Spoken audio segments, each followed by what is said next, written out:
बोलिए सतगुरुदेव की साहब।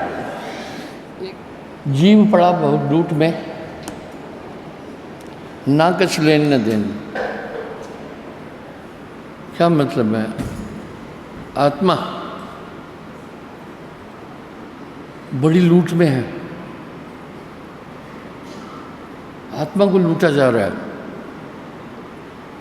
साहब ने कई शब्दों में इसको इंगित किया। क्या वाणी थी! उन्होंने आम आदमी तक अपनी पहुंच बनाई ताकि उनकी बात आम आदमी समझ पाए। ऐसा कुछ नहीं है जो साहब ने नहीं बोला।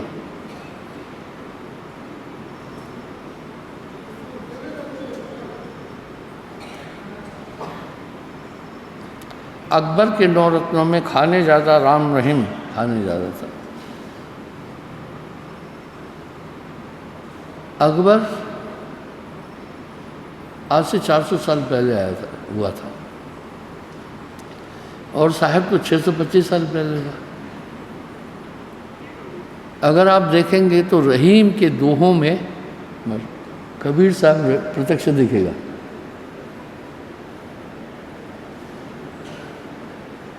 प्रत्यक्ष साहब का दर्शन होगा।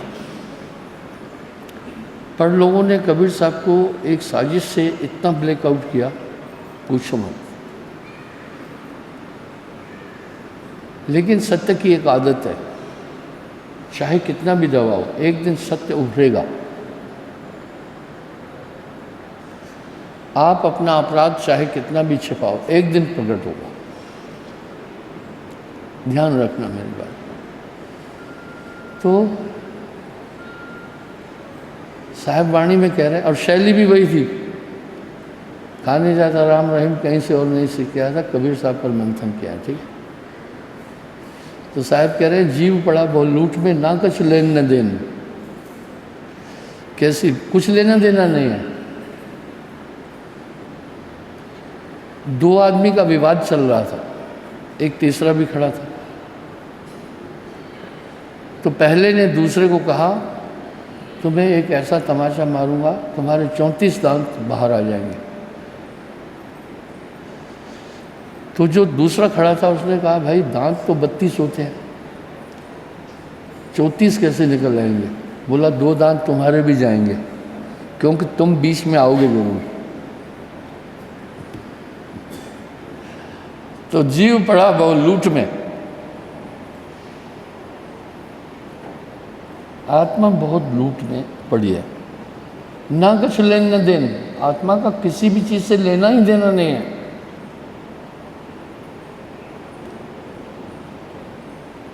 न तो आत्मा का किसी झंझट से कुछ लेना देना है, न बाल बच्चों से कुछ लेना देना है, न धन के अभाव से लेना देना है, न शारीरिक किसी संबंध से लेना देना है। हंसा तू तो सबल था, अटपट तेरी चाल, रंग कुरंगत रंग लिया, अब क्यों फिरत बेहाल। हाँ, आत्मा का सच में किसी से लेना देना नहीं। हम देखते हैं शरीर की जितनी भी प्रवृत्तियां हैं, दुनिया में जितने भी काम हो रहे हैं, वो केवल शरीर के लिए हो रहे हैं। आत्मा से कोई संबंध नहीं है उनसे। लड़ाई झगड़े हैं, उससे आत्मा का क्या लेना देना है। रिश्ते नाते हैं, उससे आत्मा का क्या लेना देना है। एक अच्छी बात है, शास्त्रकारों ने आत्मा की व्याख्या चाहे पढ़कर, चाहे साहब की वाणी से, चाहे अप्रोक्ष रूप से की है, अच्छी की है। बड़ी सुंदर व्याख्या है इस आत्मा की। इसमें मन बुद्धि चित्त अहंकार नहीं है। इस आत्मा में काम क्रोध लोभ मोह अहंकार नहीं है। इस आत्मा में 5 कर्मेंद्रियां 5 ज्ञानेंद्रियां नहीं है। इस आत्मा को कुछ भी नहीं लेना देना है किसी से भी। तभी तो साहब वाणी में कह रहे हैं, जीव पड़ा बहुत लूट में, बड़ी लूट में है, ना कुछ लेने न देने। कितनी सहज वाणियां हैं। कहे कबीर किस किस को समझाऊं, कहे कबीर किस किस को समझाऊं, जगत सब अंधा, सबको लगल बा पिटवा का धंधा। जैसे एक नशा करने वाला नशे का आदी हो चुका है, वो नशे की प्राप्ति के लिए किसी भी हद तक जाना चाहता है, कुछ भी कर लेगा। इस तरह आत्मा चार अंतःकरण के संग आत्मा खराब, मन बुद्धि चित्त अहंकार, ये चार अंतःकरण माने जाते हैं। इसके साथ आत्मा है। शरीर का ताना बाना इतनी चालाकी से बुना गया है, बहुत चालाकी से बुना गया है। जेल की संरचना बड़ी अजीब है, वहाँ से कोई निकल नहीं सकता है। इस तरह मन और माया की शरीर की संरचना ऐसी है कि मरने के बाद भी सांसारिक चीज़ों को भूलता नहीं है। मौत के उपरांत भी वो आता है, फिर अपने रिश्तेदारों से, प्रियजनों से मिलता है। फिर अंतःकरण में ऐसा है, जबकि आत्मा का किसी से कुछ लेना देना नहीं है, ना आत्मा कोई माँ है ना कोई बाप है। अब यहाँ एक आश्चर्य हुआ, यहीं पर दुनिया में कुछ पंथ कुछ मत निर्मित हुए।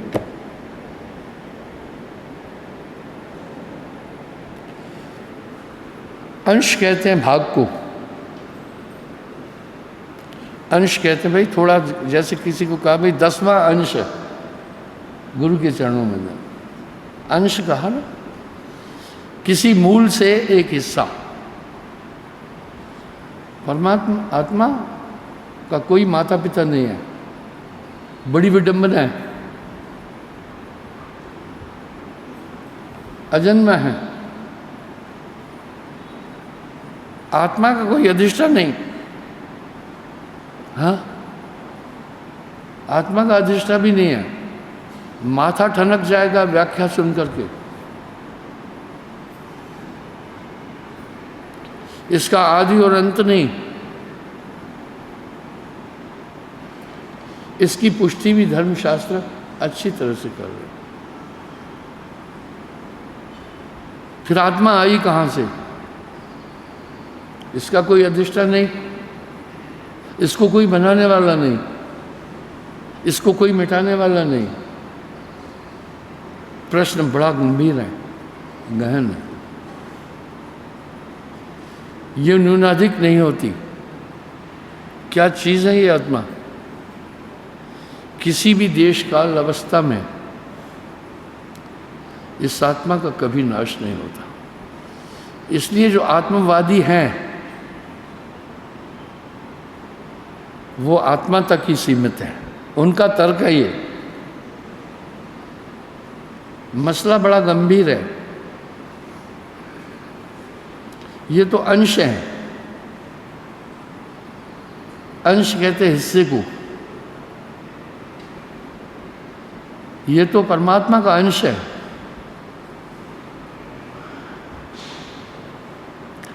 इसकी पुष्टि गोस्वामी जी ने की है। ईश्वर अंश जीव अविनाशी, अंश है। जैसे किसी बड़े हिस्से से थोड़ा सा, हालांकि आत्मा विभाजित नहीं होती है, इसलिए आदमी का माथा ठनकेगा। जब आत्मा विभाजित नहीं होती,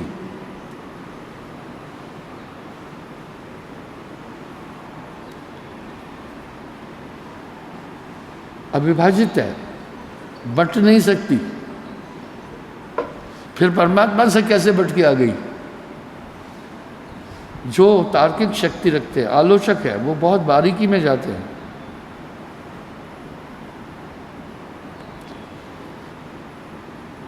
जैसे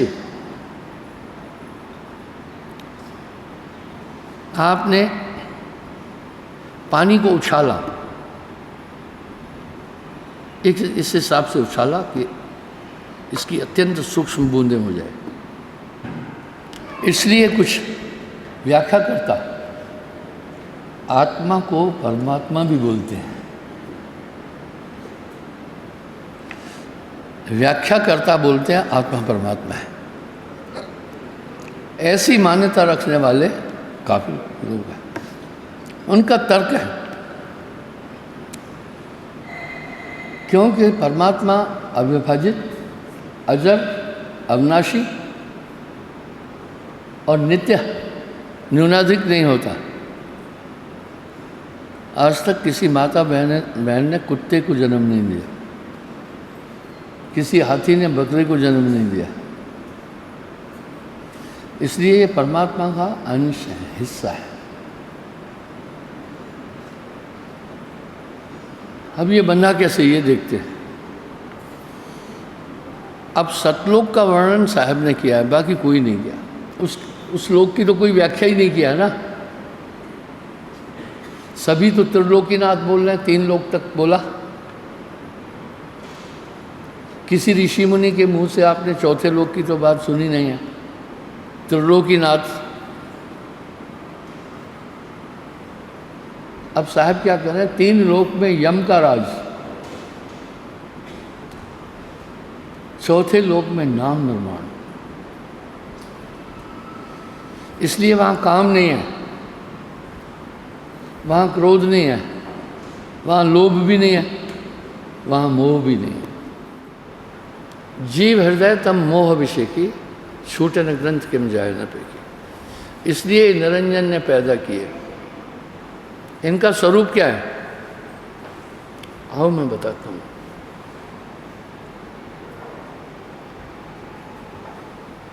मैंने आपको कई बार एक बात बोली है, प्रेत आत्माएं जो शरीर त्याग देती है कुछ रूपों में मिलती है। पहला ऐसी आकृति में होंगे, आप आइडेंटिफाई कर लेंगे। जब ये शरीर खत्म हो गया, फिर वो कौन से शरीर में है,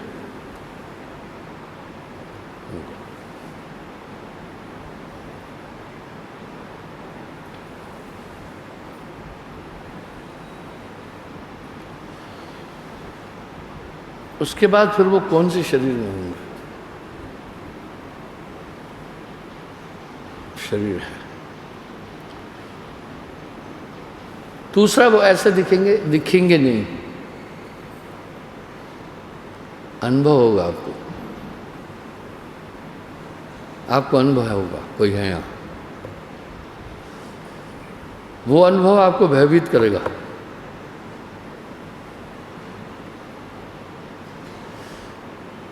आपको ध्यान होगा, मैंने एक प्रसंग उठाया था कि हमीरपुर सिकदर में 85 में हम थे। ये खोड़ से आगे डिस्ट्रिक्ट जम्मू में है, बॉर्डर के पास।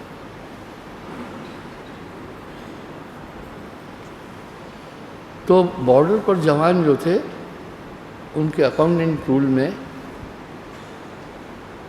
डिमांड करते हैं, इतना पैसा मांग रहा है, उसकी मर्जी है जितना चाहे, बैलेंस के अंदर, बाकी छुट्टी जाते समय ले जाते हैं। तो बॉर्डर पर ही उनको पैसे दे के आना था, मोर्चों पर ही। और क्लर्क का काम काफ़ी लंबा समय किया मैंने। तो वहाँ ये सब चीज़ देखकर जब मैं लौट रहा था, मेन रोड से आना था, ये पॉइंट थी मेन रोड,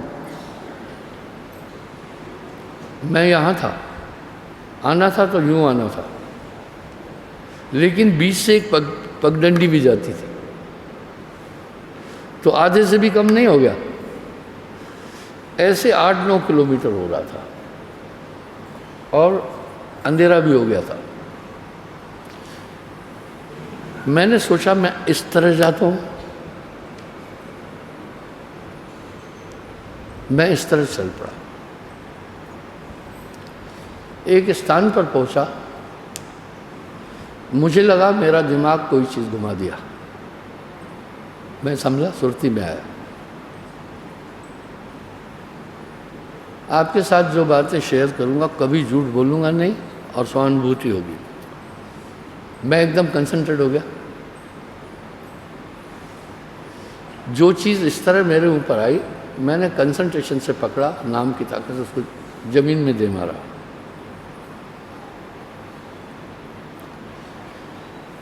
तीस 40 फीट की दूरी पर घना अंधकार था, पेड़ थे। वहाँ से हवा में उस अंधकार से मुझे आवाज़ आई,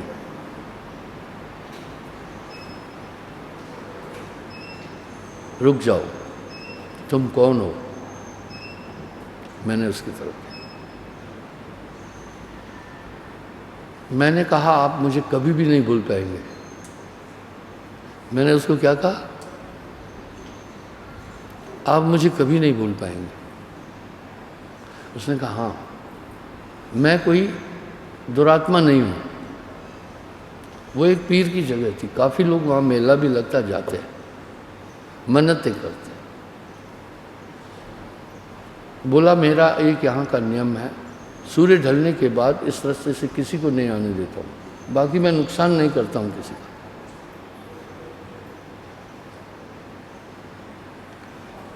तो मैं एक सम्मोहन शक्ति भेजता हूँ।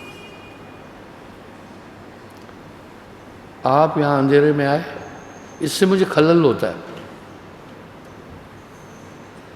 मैं फिर आदमी वहाँ 1 घंटा इधर उधर चक्कर भटकता है, उसके बाद रास्ता मिलता है उसको। ये किंवदंती, ये हकीकत पूरे गांव के लोग जो आगे गांव हैं वो जानते हैं।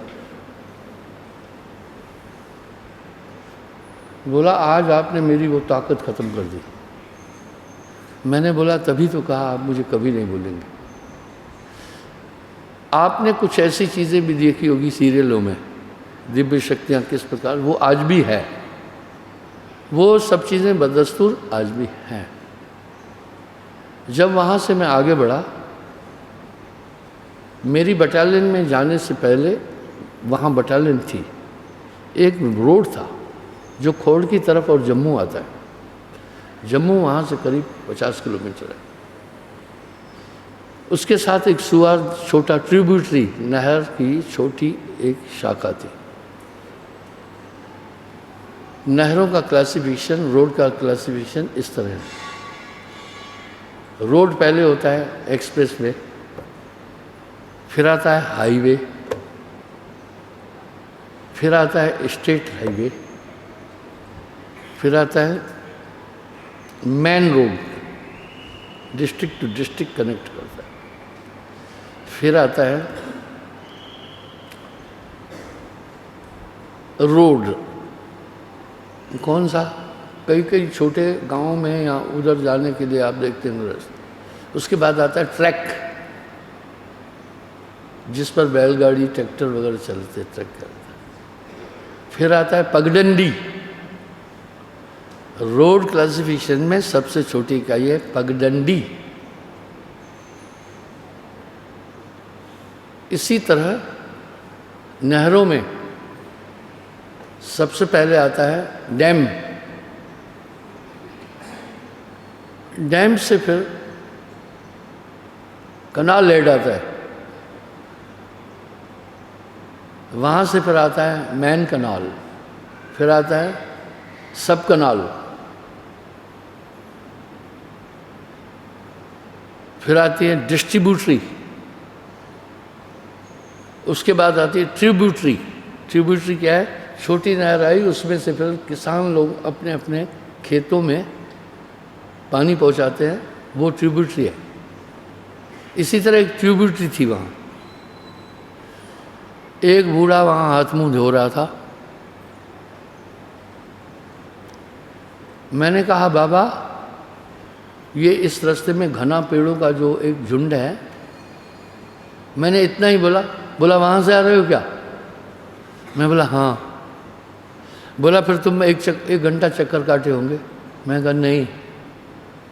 अब लोगों को कहना रात को भी उधर से जा सकते, कोई नहीं रोके। बुढ़ा मुझे देखकर मुस्कुरा रहा था। मेरी बात तो उसको एक किंवदंती लग रही थी। तो इस तरह से ये मैं प्रसंग क्यों उठा रहा हूँ वो सुनना। इस तरह से प्रेत आत्माएं भी है। लोग कह रहे हैं भूत बात कुछ नहीं होता है, ये एक भावना है। बेवकूफ़ों, प्रेत और भूतों का उल्लेख तो वेदों में भी है, रामायण में भी है, साहिब की वाणी में भी है, रामचरितमानस में, गीता में भी है। हे अर्जुन, 6 प्रकार के निकृष्ट कर्म करने से मनुष्य अधोगति प्रेत योनि में जाता है। देखो वासुदेव कृष्ण भी कह रहे हैं। हठपूर्वक आप कहो नहीं तो वो वैसा ही है जैसे कहें भाई महात्मा गांधी था। कोई बच्चा अपने बाप को बोले मैं नहीं मानता महात्मा गांधी कोई हुआ होगा, ये सब किंवदंती है। तब वो फिर इतिहास दिखाता है, सिलेबस दिखाता है, भाई पढ़ाया भी जा रहा है कि महात्मा गांधी एक बहुत बड़ी शख्सियत हुए, फिर भी कहे मैं नहीं मानता, तो फिर छोड़ दो उसको, ठीक है, वो शठ है। इसी प्रकार प्रेत आत्माओं का उल्लेख शास्त्रों में भी है, वेदों में भी है, श्रीमद् गीता में भी है, रामचरितमानस में भी है, संतों की वाणी में भी है। मेरे कहने का यहाँ प्रयोजन क्या है? प्रेतों की कथा कहने नहीं बैठा हूँ, एक प्रमाण दे रहा हूँ। इसी तरह काम, क्रोध, लोभ, मोह, अहंकार जो है फॉर्मलेस रूप से इंसान की बॉडी में रहते हैं। जब भी वो चाहे इंसान पर छा जाते हैं। जब छा जाते हैं तो इंसान वैसा ही काम करता है जैसा वो करवाते हैं। आपने देखा होगा जिनमें प्रेतात्माओं का प्रवेश होता है उतनी देर वो अपने अस्तित्व को भूल जाते हैं और प्रेतात्मा बोलती है। ये सच है, लेकिन हकीकत क्या है? ऐसे रियल केसेस है, 90% इसमें बनावट करते हैं, 90%। सिर्फ 1% यथार्थ में किसी में ये चीज़ प्रवेश लेती है। लेकिन यहाँ तो एक धंधा बैठा है, फलाने दिन फलानी देवी आएगी, फलाने दिन फलाना प्रेतात्मा, ये एक बिजनेस है। पर साच कहो तो मारन धाई, झूठ कहा नहीं जाई, संतो झूठे जगपति। उल्लेख आ रहा है, हनुमान जी ने बहुत लोगों को खत्म किया, बड़े बड़े योद्धाओं को, प्रेतात्माओं को, बाकी सबको, रावण के परिवार के बहुत बड़े बड़े महारथियों को भी खत्म किया। पर हनुमान जी को गुणागर कहते हैं, गुणवान, विद्वान, ज्ञानी पुरुष, कर्मठ भक्त कहते। क्यों? वो उदंड नहीं थे, किसी पर पहले वार नहीं करते थे, अताताई के पास जाते थे कि ये तुम अधर्म कर रहे हो, इसको छोड़ो, यानी पहले उसे सिखाते थे। यही बात रावण को सिखाई, यही बात अन्य कुछ राक्षसों को हनुमान जी ने सिखाई। डायरेक्ट वार नहीं करता है, यही बात मही रावण को सिखाई, बाद में उसका वध किया। जो मोह मारा तह में मारा, तह मारे मोह दोष न होए, ये साहब भी बोले। सबको अपनी रक्षा करने का अधिकार है। जब हनुमान जी उपदेश दे रहे थे रावण को, रावण क्रोधित कर बोला, बस वानर यानी बंदर, तेरे मुंह से उपदेश ठीक नहीं लगता है, मैं स्वयं ज्ञाता हूँ।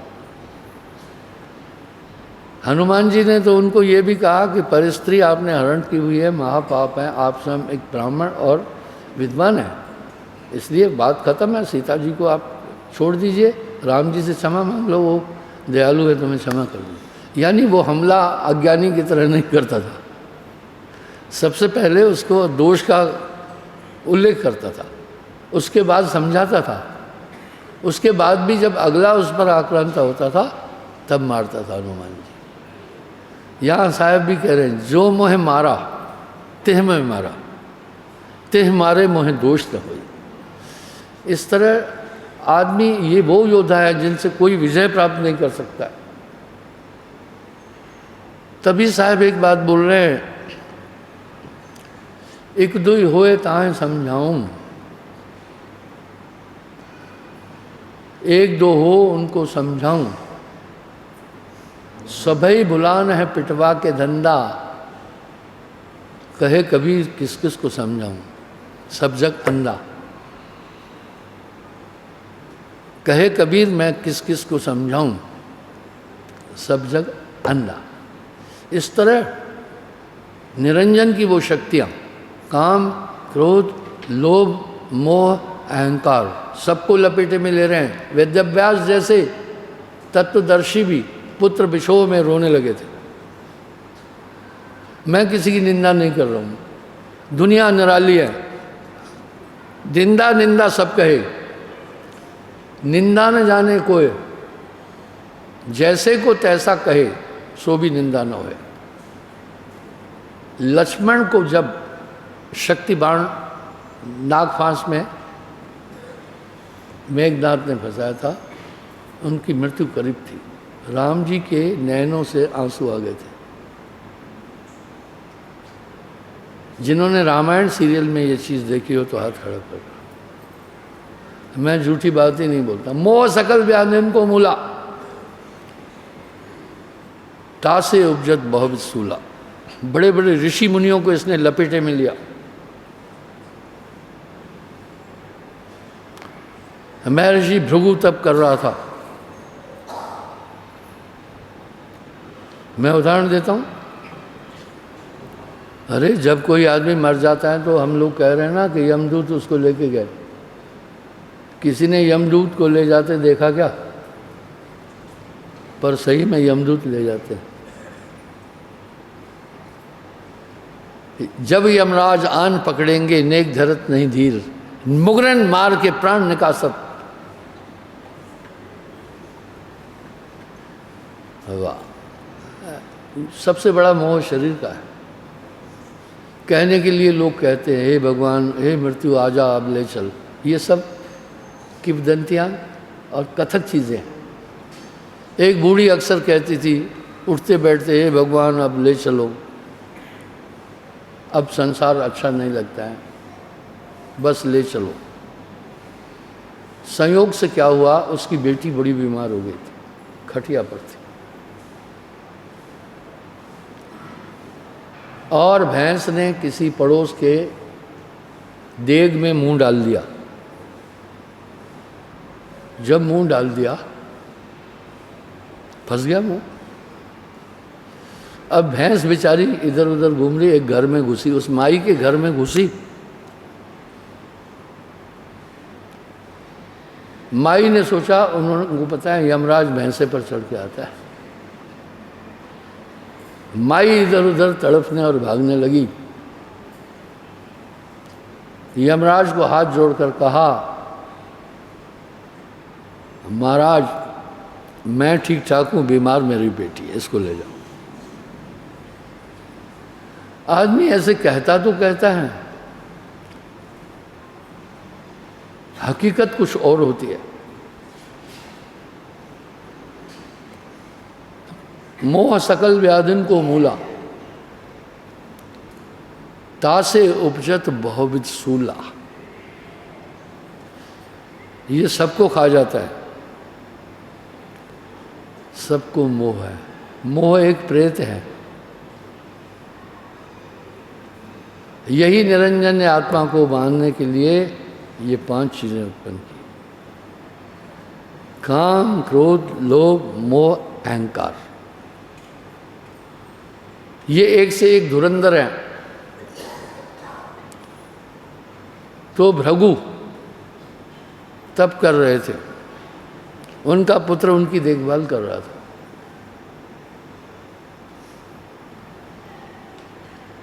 बड़ा लंबा समय उन्होंने तप किया। शास्त्रों में भी आता है, देखो भीष्म पितामह ने कितनी पीढ़ी देखी। उनके पिता शांतनु थे, गंगा पुत्र हैं।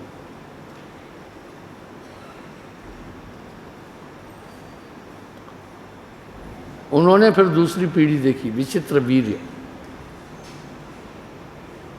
पहले बाप को देखा है खुद, और तीसरी पीढ़ी विचित्र वीर्य। चौथी पीढ़ी में उसने धृतराष्ट्र को देखा। 5वीं पीढ़ी में उसने दुर्योधन को देखा।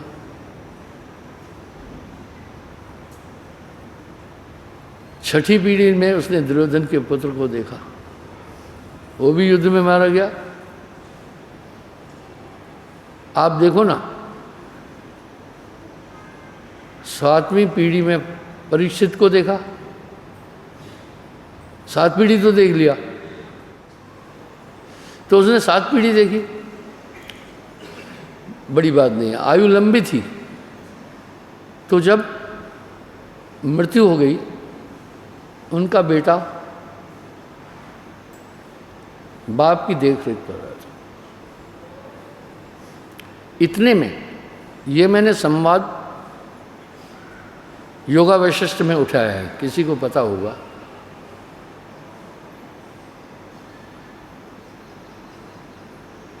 तो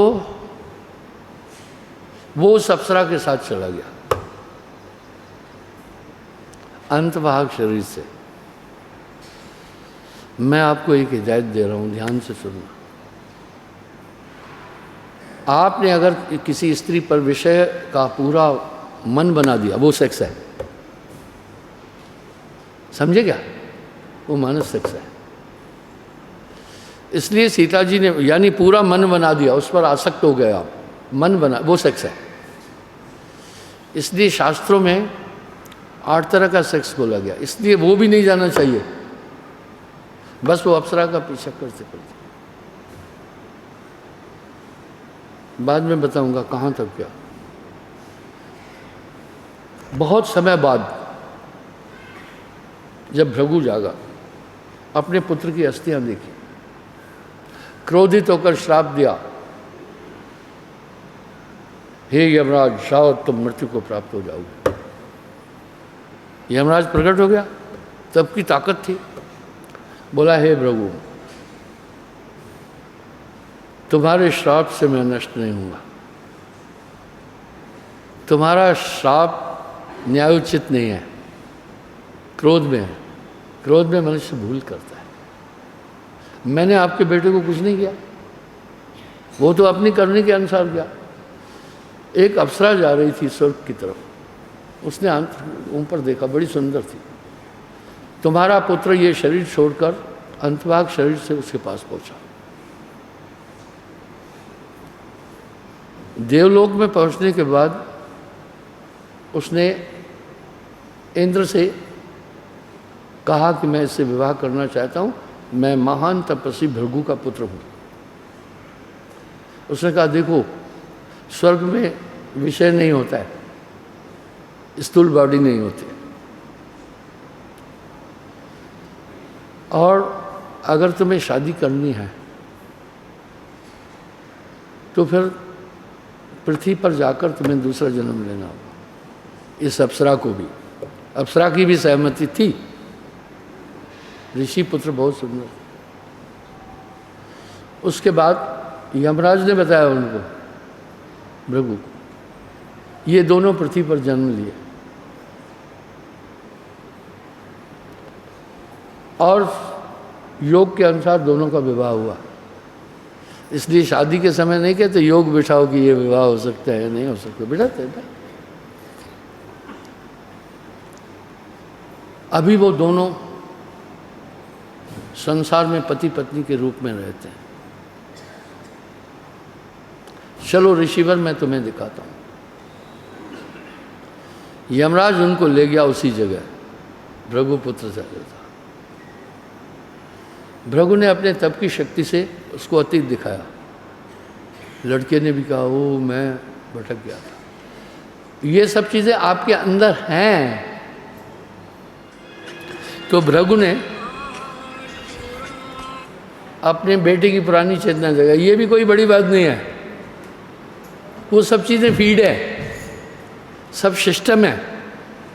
इसलिए दुनिया के किसी भी वैज्ञानिक ने जो भी बहुत बड़ा काम किया, मैं उनको थैंक्स बोलूँगा। मुझे आश्चर्य नहीं हुआ, मैं बोलता ऑल टेक्नोलॉजी।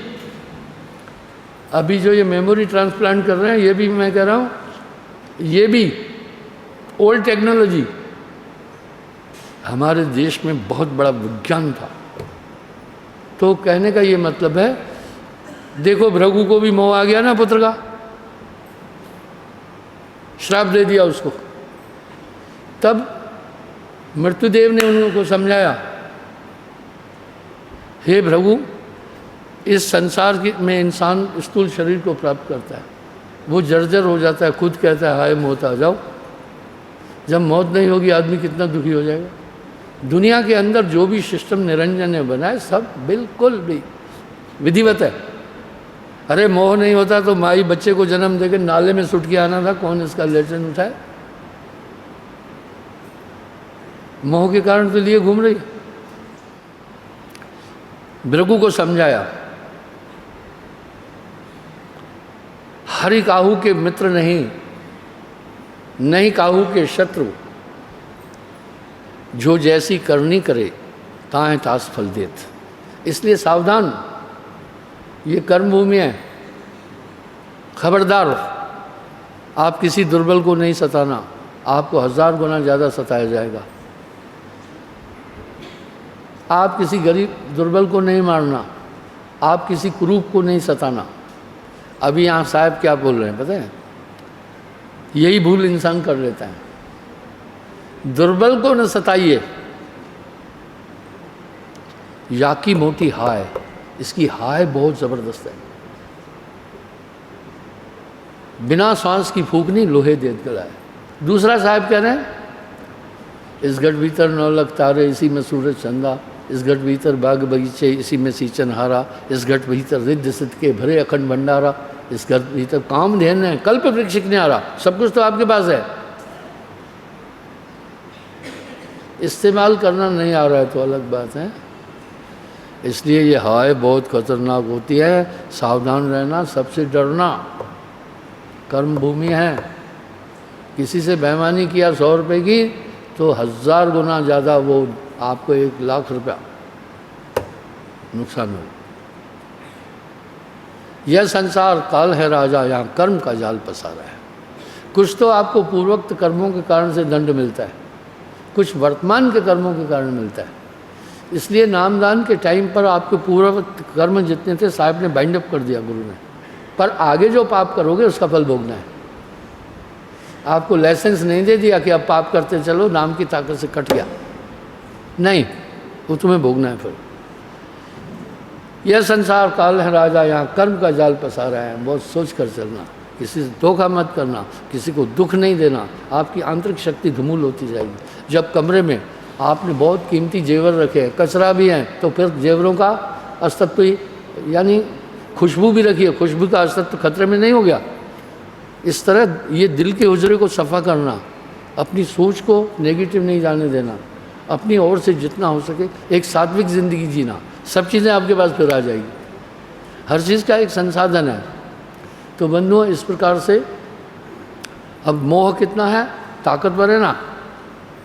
मोह सकल व्याधिन को मूला ता से उपजत बहुविध सुला। इसलिए लोभ कैसा है मैं बताता हूँ। क्षमा चाहता हूँ, मैं आपका समय किंवदंतियाँ बोलकर नहीं खत्म करना, उदाहरण देकर नहीं खत्म करना। यही तो राम जी ने अपने गुरु को टोक दिया। जब वशिष्ठ मुनि कुछ उदाहरण दे के समझा रहे थे तो राम जी ने पता है क्या बोला, गुरु जी किसी एक बात को बताने के लिए 100 उदाहरण देते हैं आप। ये मैंने आपको योगा वशिष्ठ में लिखित दिखाया था। पता है तब वशिष्ठ जी ने क्या कहा, हाँ राम ऐसा है, सोने को परखने के लिए कसौटी है, हीरो को परखने के लिए घन है, इस तरह सत्य को प्रमाणित करने के लिए प्रमाण एक कसौटी है। इसलिए मैं प्रमाण दे रहा हूँ। आप देखना मेरे प्रवचन में जब मैं जो बात बोल रहा हूँ उसको प्रमाणित करने की कोशिश करता हूँ, ताकि आदमी के दिमाग में वो चीज़ पहुँचे। हवाई बात करने से आदमी के दिमाग में बात नहीं पहुँचेगी। मैंने उदाहरण दिया ना कि भृगु ने कैसे उसका अतीत दिखा दिया। इसी प्रकार देखो, काम कितना हानि, काम नहीं होता दुनिया होती, सभी तो काम से पैदा है। काम प्रबल अति भयंकर महादारुण काल। क्या दुनिया में ऐसे लोग नहीं है क्या जो इसको भी थोड़ा नियंत्रण कर रहे हैं, हिसाब से चल रहे हैं? नियंत्रण पूरा तो करना बहुत मुश्किल है, हनुमान जी की तरह, पर वो अपनी स्त्री तक ही सीमित है। Because sex is a biological need of the body. प्यास आपको नेचुरल लग रही है, शरीर में आपकी अग्नि तत्व भी है, प्यास आपको लग रही, पानी पीना पड़ता है। इस तरह शरीर में काम भी है, तरीका है। एक नारी ब्रह्मचारी बता दिया। इस तरह वो इनकी अधिकता नहीं बढ़े और इनको डाइवर्ट करना है। न काम खत्म होगा, न क्रोध खत्म होगा, न लोभ खत्म होगा, न मोह खत्म होगा। नारद जैसे ब्रह्म ऋषि को लोभ आ गया, बाकी की क्या गिनती। ब्रह्मा के पुत्र थे नारद। हम जब शास्त्रों का अध्ययन करते हैं तो पता चलता है, लेकिन मंथन नहीं कर रहे हैं, हम उसको मथ नहीं रहे हैं। इस तरह से लोभ देखो कितना खतरनाक है। अगर लोभ नहीं होता तो आपका जीवन नहीं था। ऐसा कोई है जिसने घर में पैसे नहीं रखे हो? ऐसा कोई है जिसके जेब में कोई पैसा नहीं है? हाथ खड़ा करो। बाप बड़ा ना भैया, सबसे बड़ा रुपया। सबने तो रखे ना। कितनी ज़रूरत है? चलने के लिए पैसा चाहिए, बच्चे पालने के लिए पैसा चाहिए, लेकिन उपयुक्त संसाधन से, सुकृत कमाई से वो लोग, अनुचित नहीं। यही नियंत्रण है। अब कुछ महात्मा कह रहे हैं पैसा हाथ में नहीं लूँगा। तू रोटी कहाँ से खा रहा है फिर? वो भी तो पैसे से आई। कपड़ा कहाँ से पहन रहा है तू? तूने कुछ न कुछ तो अपने शरीर का वस्त्र तो रखा है, वो कहाँ से आया फिर? ये नाटक नौटंकी नहीं होनी चाहिए। यूनिक रहो। इनकी अधिकता तो हर चीज़ की बुरी है। अधिकता हर चीज़ की बुरी है। इनको नियंत्रित करो। मुझे तो बंधु इस प्रकार से ये दुनिया है। इस तरह अहंकार नहीं होता तो आप उठते बैठते भी नहीं। मैं उठ रहा हूँ, मैं जा रहा हूँ, मैं आ रहा हूँ, ये अहंकार है। 33 कोटि देवता ऐसे नहीं बनाए। गवर्नमेंट ने अगर ट्रांसपोर्ट मिनिस्टर बनाया तो पूरी व्यवस्था यातायात की बनाने के लिए, इरिगेशन मिनिस्टर बनाया तो सिंचाई के लिए, नहरों का संचालन करने के लिए बनाया। वित्त मंत्री बनाया तो पूरे देश में वित्त की व्यवस्था करने के लिए बनाया। इस तरह बड़ी प्लानिंग से निरंजन ने दुनिया बनाई है। ठीक है, बड़ी प्लानिंग से बनी है। बस जो होशियार मक्खी है ना, वो शहद के राब के कड़ाव में किनारे पर बैठ के खाती है। बेवकूफ़ आकर धड़ाम से बैठ उसमें छाल मारती है, वहीं मर जाती है चिपक कर। ये संसार है। अपनी आवश्यकताएं बहुत सीमित करो। ये इंद्रियां नहीं होती तो शरीर कहाँ से होता? ये 5 तत्व नहीं होते तो कैसे जीवन होता? ये सब एक मायावी चीज़ें हैं। इस आत्मा को आवरण में रखने के लिए है सब। और जब इंसान तत्व को प्राप्त हो जाता है तो देह में विधेय दर से फिर शरीर में रहता हुआ भी इन सब चीज़ से अलग रहता है। वो विधेय मुक्त हो जाता है, शरीर धारण करता हुआ भी मुक्त होता है। लेकिन ये बहुत टफ है। तभी साहब कह रहे हैं लाखन मध्य को कहे हैं कोई कोटन माए, कोटन मध्य को कहे जब किया कबीर विचार। विरला जीव निसंशय, विरला, नो परसेंटेज। इसलिए बनत बनत बन जाए। आप जब स्मरण करेंगे चीज़ें ऑटोमेसी होता जाएगा, बदलाव आएगा। तभी भी अगर आप स्मरण नहीं कर रहे हैं, वो ताकत आपके अंदर तभी भी काम कर रही है। पर यहाँ साहब एक तकाजा और तनाजा कर रहे हैं, नाम सत्य, गुरु सत्य हो, आप सत्य जो होए। 3 सत्य जब एक हो तो विश्व से अमृत। तो बंधुओं ये ध्यान देना, सुमरण छोड़ना नहीं तो पूरा कचरा मन इकट्ठा करेगा आपके हुजरे में, राग लाएगा, द्वेष लाएगा। उसका ड्यूटी यही है कि आप आत्मा तक नहीं पहुँचे। जो आत्मज्ञानी है फिर वो शादी कहाँ से करेगा, विषय विकार कहाँ से करेगा? दुनिया खत्म है फिर। इसलिए यह सीढ़ी कोई बड़ा पहुँचा, कोई बड़ा पहुँचता है। पर आप बनत बनत बन जाइए, नियम का पालन करते चलना, सब कुछ आपके पास।